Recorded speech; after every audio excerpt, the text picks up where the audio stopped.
In 1828, a teenager appears in what is now known as Nuremberg, Germany, marking the city's most celebrated historic event. He was wearing ragged clothes and appeared not to be in his right mind. He carried with him 2 letters addressed to the local cavalry captain. The boy, who was largely uncommunicative, was taken to the captain and the letters read.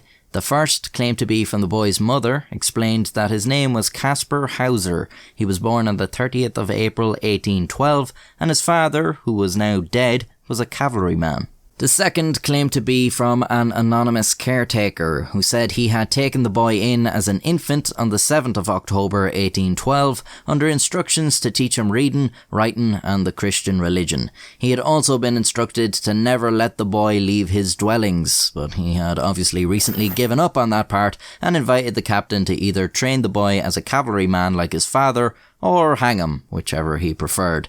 Those were simpler times. Kaspar could talk, albeit with a very limited vocabulary, and he was unable to answer many questions asked about his identity and background. Faced with such a perplexing and delicate situation, authorities were left with no other recourse. He was jailed as a vagabond. Over the next 2 months in a tower in Nuremberg Castle, he was visited by many curious people, including the mayor.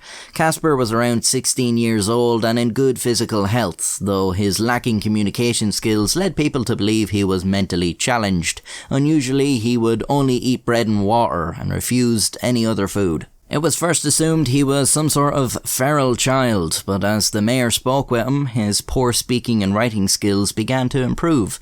Kaspar explained that he had spent his entire life in some sort of dungeon, a small cell that never saw sunlight, with only straw for a bed. He never saw his captors, and even when he was brought to Nuremberg, the man made sure Kaspar never saw his face. The man had taught Kaspar the phrase, "I want to be a cavalryman," as my father was. But Kaspar did not understand what that meant. The mysterious tale quickly spread, and rumours of Kaspar Hauser's identity began to circulate around Europe. Some speculated he was some sort of exiled prince. The Grand Duke of Baden had a child who died as a baby, around the same time Kaspar would have been born. There was a rumour that this child was not, in fact, dead, but had been swapped with an unknown dying or dead baby. With his only male progeny dead, the Grand Duke's successor was his uncle, and the rumour suggests the family undertook this deception to alter the line of succession. This would mean that the real hereditary prince was still alive, and some thought this could be Kaspar Hauser's true identity. Seems like a bit of a leap in logic to me. When I show up someplace strange, babbling nonsense and tattered clothes, I can assure you no one takes me for a prince. All I'm saying is one of the two of us is getting gross mistreatment. Kaspar was adopted as a sort of ward of the state, and donations were made for his upkeep and education. He was given into the care of schoolmaster Friedrich Dahmer, who educated him and discovered his talent for drawing. There's one of his pictures there. Yeah, very nice. Now let's see you produce 100 or 2 of them for a video every week, Prince Shithead. In 1829, Dahmer found Kaspar in the cellar, bleeding from a wound on his forehead. Kaspar said that he had been accosted by a hooded man, who said, "You still have to die ere you leave the city of Nuremberg." Before attacking him, Kaspar was able to escape, saying he recognised the voice as belonging to the man who brought him to the city. Odd he'd bring him there and then try to kill him not long after. If you had to kill him, why not do it before anyone knew he existed? What kind of game is being played here? Kaspar was then transferred to the care of municipal authority Johann Biberbach. In 1830, a pistol shot was heard from his room. He was found with a wound on the side of his head, but he survived. He claimed he had accidentally fired the shot when he fell off a chair and tore the gun from its resting place. If true, that'd be a remarkable stroke of luck. The shot wounded instead of killed him. Usually once you drop something, that's it. Random chances out the window, the worst possible outcome of the fall is guaranteed to be realised. Like how toast always falls buttered side down. In 1831, British nobleman Lord Stanhope took custody of Kaspar Hauser as he had an interest in his potentially noble roots.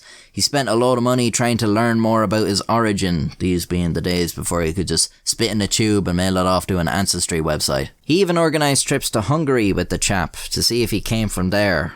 But it was no use. Kaspar had no memories of the place or any of the nobles Stanhope introduced him to. Eventually he gave up and handed Kaspar over to the care of schoolmaster Johann Georg Meyer. He continued to pay for his living expenses and promised Kaspar he'd continue his investigations in the future, but ultimately he fucked off back to England.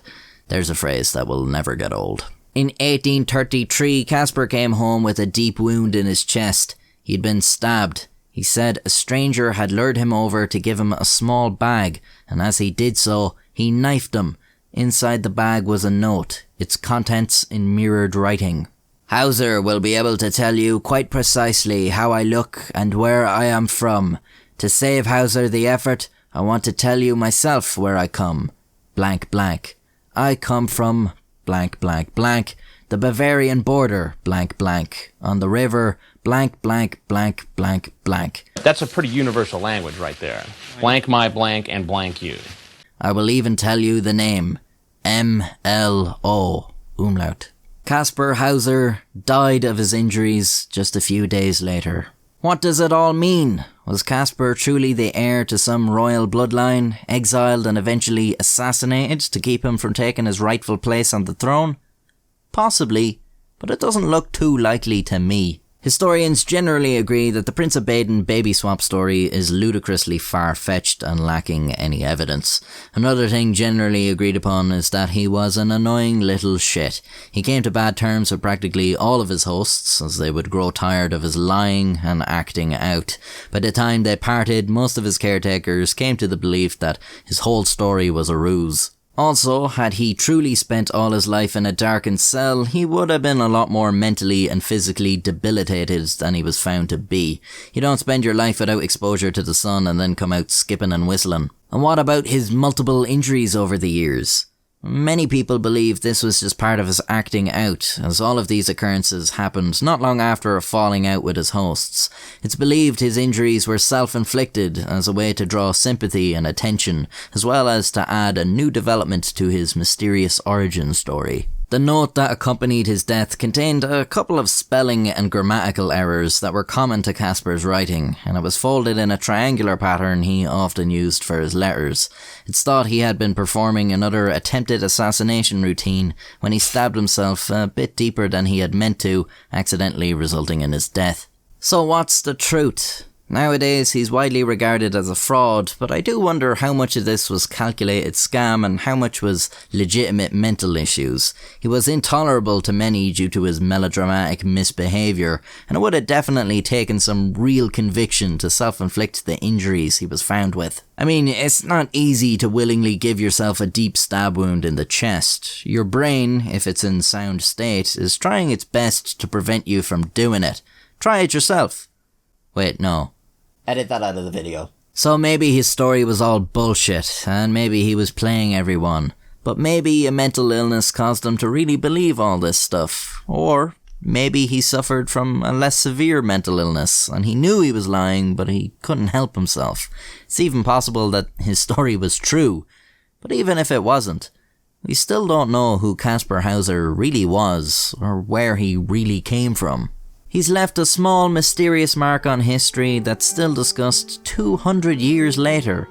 And when you think about it like that, maybe the story is most interesting if it was all a lie.